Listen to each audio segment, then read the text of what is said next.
pecados. Amém. Convido os irmãos a abrirem suas Bíblias no Evangelho de Marcos, capítulo 8, versos de 11 a 13. Evangelho de Marcos, capítulo 8, versos de 11 a 13.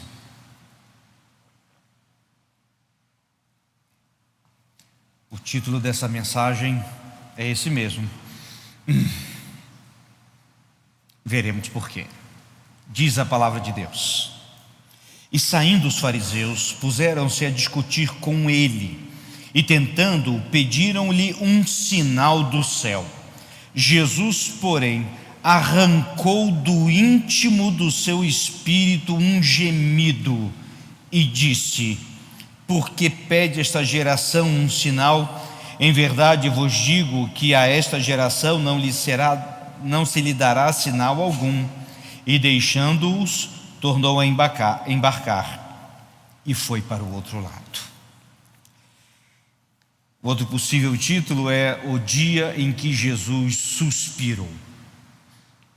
Simplesmente suspirou. Diz a palavra de Deus que ele inspirou fundo, e diz do íntimo do seu espírito. Na verdade, essa expressão espírito dá a ideia do fundo do seu coração. Ele respirou do fundo do seu coração e foi aquela respirada extremamente profunda. E por que Jesus suspirou? É para isso que vamos nos debruçar nesse texto. Jesus já havia feito muitos milagres, muitos mesmo. Entre curas e curas de doenças incuráveis na época, como a lepra, por exemplo, cegueira, coxos andando e tantas outras demais enfermidades.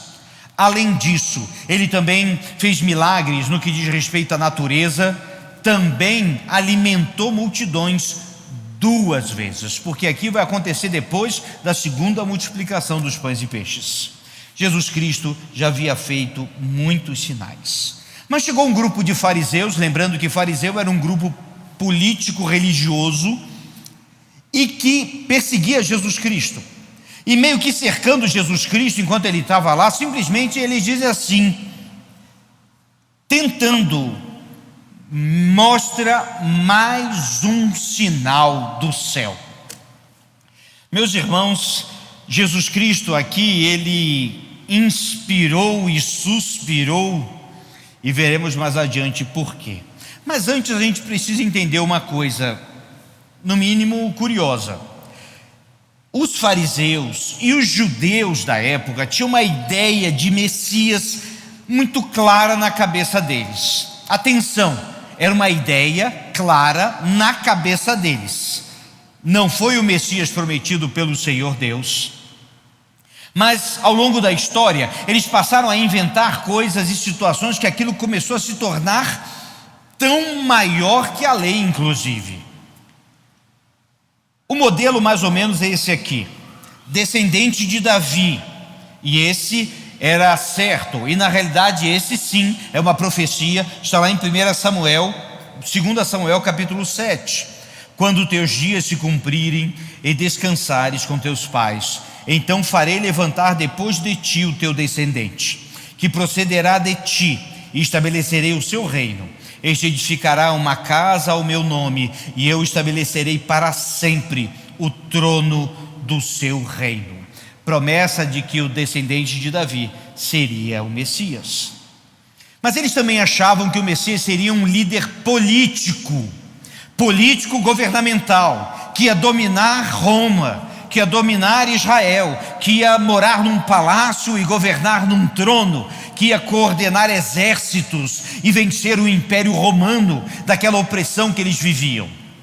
Isso, meus irmãos, era muito forte na cultura judaica da época, principalmente depois da revolta dos Macabeus.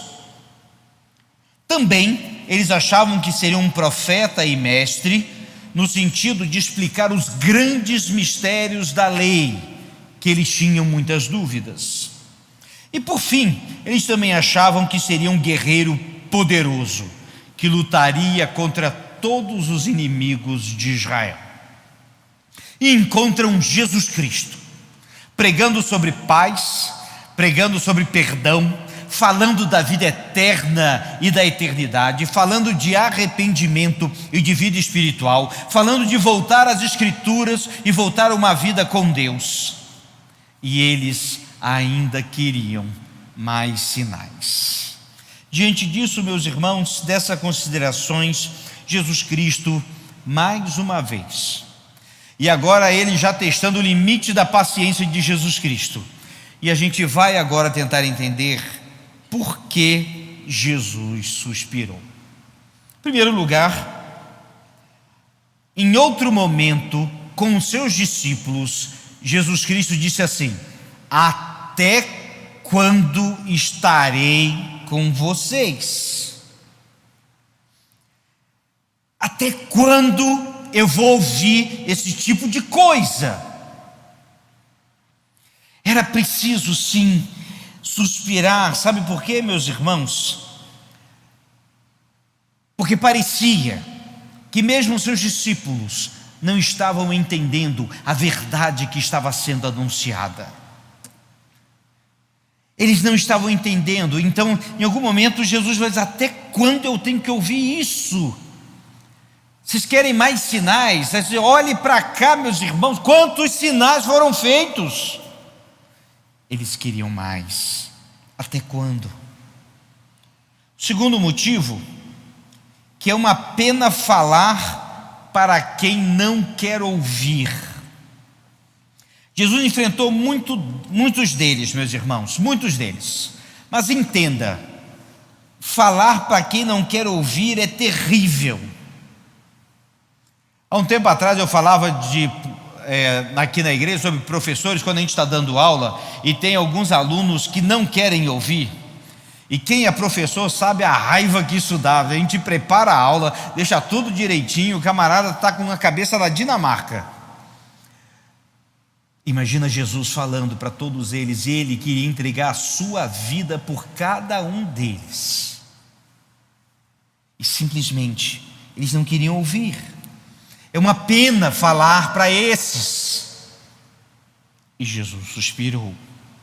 Mesmo que caísse uma arca do tamanho da arca de Noé na cabeça deles, eles não ouviriam. Também, será que eles não viram todos os outros sinais? Veja, Jesus Cristo quase poderia sentá-los e dizer: senta aí que agora vão ver quantos sinais já foram feitos. E eles não viram, meus irmãos. É interessante, parece que eles queriam simplesmente ter razão. Não interessa se eles estivessem certos ou errados, eles queriam ter razão. E provocavam Jesus Cristo. Jesus, assim, para quem não crê, nenhum sinal será suficiente. O livro de Êxodo, na realidade todo o Pentateuco, mostra, meus irmãos, como Deus fez milagres e sinais na vida do povo de Deus. Abriu um mar, estou falando de abrir um mar, venceu o exército mais poderoso da época. Caiu alimento do céu, brotou água da rocha, veio as cordonizes, tantos livramentos, curas, milagres, vitórias. Mas parece que quando tinha passado alguns dias depois, eles esqueceram todos os sinais que foram feitos. É interessante isso. Eu sei porque hoje ainda eu encontro muitas pessoas pedindo sinais.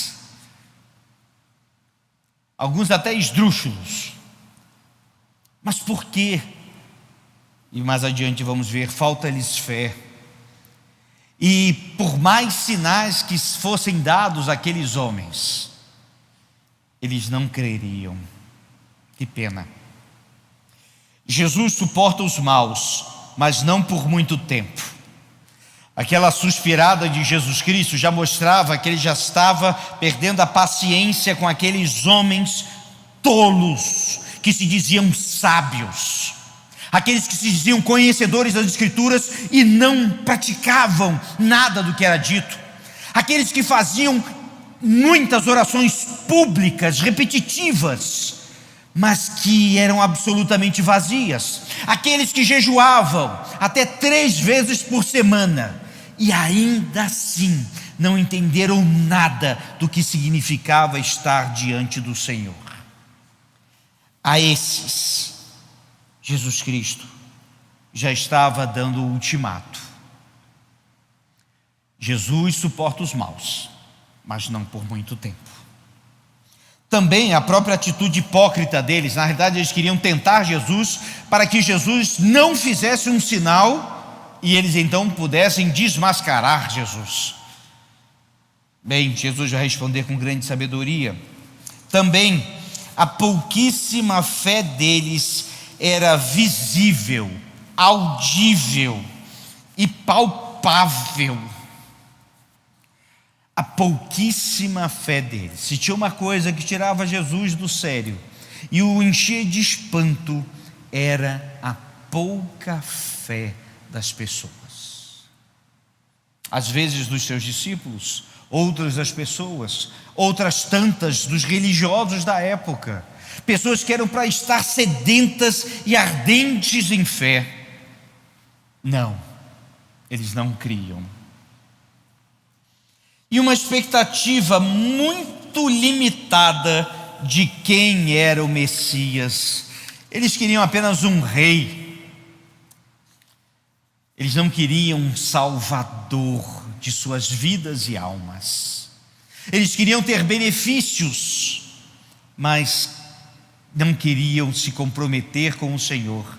Eles queriam receber as bênçãos, vitórias, sinais e milagres, mas não queriam dar o coração deles para Deus. Diante disso, eu trago 3 lições para nós hoje. A primeira: diante de Jesus, creia, seja sincero e ouça. Diante de Jesus, simplesmente creia. Meus irmãos, é só isso. Não sei onde complicaram isso na história. E mesmo hoje nos dias da igreja, onde infelizmente pessoas vendem a fé por dinheiro. Isso é pecado e darão contas a Deus.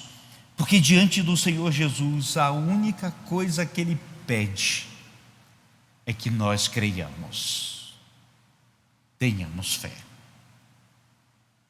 Segunda lição: devemos buscar a face de Deus antes das mãos de Deus. Essa é uma frase comum e que devemos lembrar, meus irmãos. Antes de buscar as mãos de Deus, devemos buscar a face do Senhor. Antes das bênçãos, a maior bênção é a presença de Deus, ou a nossa presença junto a Deus. Muitas pessoas querem que bênçãos vindo dos céus e pensam em coisas materiais apenas. Isso também pode acontecer, Deus abençoa, não tenho dúvida disso, nesse sentido. Mas a principal bênção de Deus é a presença dEle, é a salvação em Jesus Cristo, é a vida eterna. Esse é um sinal. Querem ver sinais?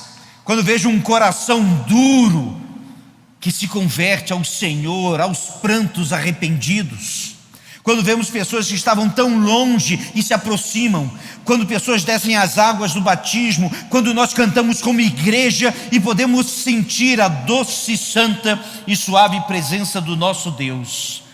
Isso é sinal, isso é bênção. Isso que devemos buscar, a face de Deus. Terceira lição: não faça parte do grupo que tira suspiros de Deus. Não faça parte deste grupo. O suspiro de Jesus Cristo foi muito didático. Todos nós já suspiramos algumas vezes na vida. Eu descobri que suspiro é quase igual ao bocejo. Quando um boceja, todos os outros bocejam. Desde que eu comecei a estudar esse texto, eu não paro de suspirar. Todos nós, em algum momento, tivemos que respirar fundo e diz assim, fundo, lá no fundo do coração,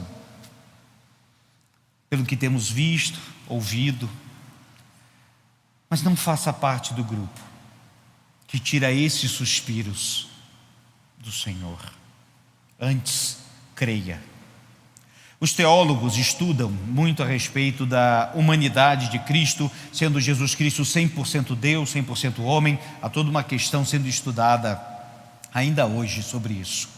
Alguns lembram que Jesus chorou e derramou lágrimas, transpirou, sangrou, sentiu dor e morreu. Mas dos aspectos da humanidade de Jesus, este aqui foi um que me chamou a atenção. Jesus suspirou. E com esse suspiro, deu uma grande lição para todos nós. Que possamos, meus irmãos, ser este sinal diante do Senhor. Ser um culto agradável a Deus. Sermos a oferta necessária